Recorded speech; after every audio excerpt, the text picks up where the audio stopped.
Hey guys, STRAIKER here, and welcome to my guide about how to find your perfect genetic sensitivity, or aim sensitivity. Now, what we're going to be finding today is basically the genetic dexterity of your hands, and that's how accurate you are with small movements and stuff like that. And we're going to be comparing that to how accurate you are in the game, and using that comparison to find your perfect sensitivity. It sounds a lot more complicated than it is, though I will say that this is a tedious process, so after you get the basics down, I would highly recommend just doing it on your own time with a podcast or something else and not watching me go through all the steps to find mine, because trust me, you don't have that kind of time. It'll take about 40 minutes to an hour. Now, if you want to just read about this process, go down to the description below. I have a link to the Reddit post that originally devised the altered version of this process that we're going to be using here. It's fantastic. All credit to Mr. Sneaky TV for figuring this out. And without further ado, let's get into it.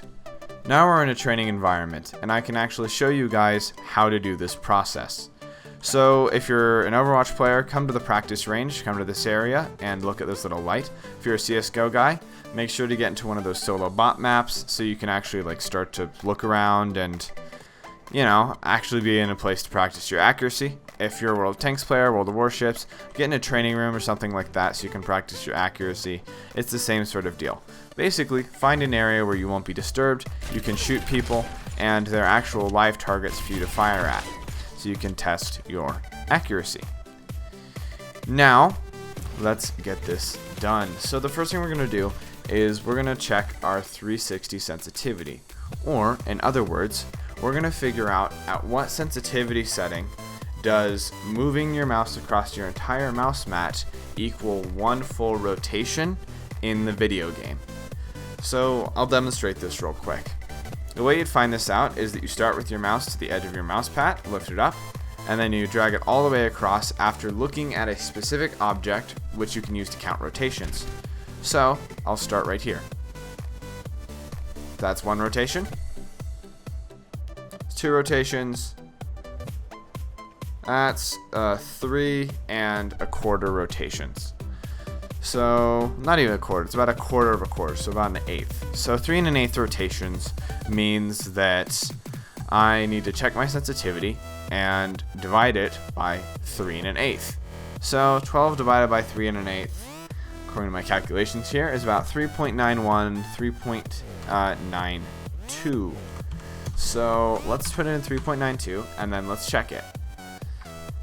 Cross the mouse pad again, and it would appear that we have succeeded.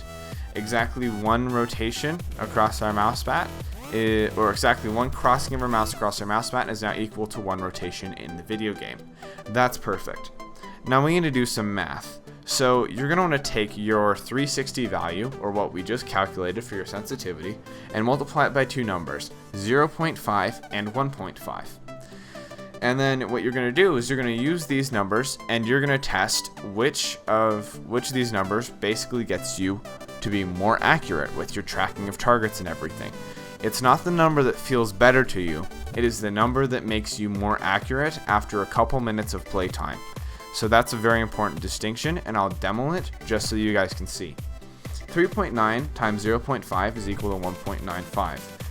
3.9 times 1.5 is equal to 5.85. So the two numbers I will be testing against will be 1.95 and 5.85.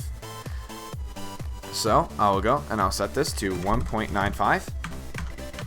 And I'll be a bit more quick about this, so I've already done this testing, and I can already tell I'm tracking headshots while on the move with this. It's just too slow. I can't react fast enough. So 1.95 obviously isn't the choice. Let's see if 5.85 is any better. 5.85, enter. And let's test this. Oh yeah, look at these headshots. Beautiful, perfectly tracked. Let's see if we can even get the moving guy. Let's see how this feels. While bouncing in midair, perfect headshots. Yeah, this is definitely better. So because I find the higher value better, I'm going to need to do some more math. And if you find the higher setting better, you're going to want to do this math too. I'll explain what happens if you find the lower setting better in just a moment, but first I'm going to do the higher. So for the higher setting, I got 5.85. I like that more. So I'm now going to multiply 5.85 by 1.2. and that'll get me a new number. Then that new number is 7.02, and that's going to be my new highest value. Then I'm going to add 7.02 to my previous average number for my 360-degree rotation, which was 3.9. And once those two are added, I'm going to average them by dividing that added sum by 2, and that gets me 5.46, or my new average number in these calculations. And so for my high, assuming that I chose the high sensitivity being better, I would then be able to go and say I need to test between these two numbers. I'd test between my old average, which is 3.9, and I'd test between the new higher number, which is 7.02, and I'd check to see which one of these felt better. And I can tell you pretty much immediately that 7.02 is the number that would feel better for me. So then I would continue on and I'd do the next calculation where I'd follow the same process, except instead of using 1.2, I would use 1.05. And so my math would be 7.02 times 1.05 is equal to a number, and then I would add that number to my new average number, which I calculated last time, which is 5.46. And then when I added those together, I would then get my new average, and then I would use my old average as my lowest number. So my new set of numbers would look like my low number that I'd be testing would be 5.46, and my new higher number would probably be around 7.4. Just some mental math there. Now, if you chose the lower number with our first test, then you would do some different stuff. You would multiply that lower number, which for me was 1.95, times 0.8, and then that would get you 1.56. I would then add 1.56 to 3.9 and divide that all by 2, and that would get me 2.73. And then what that would mean is that now that old 360-degree rotation number becomes your high value at 3.9. The number you just calculated, 1.56, becomes your low value at 1.56, and your average is now 2.73.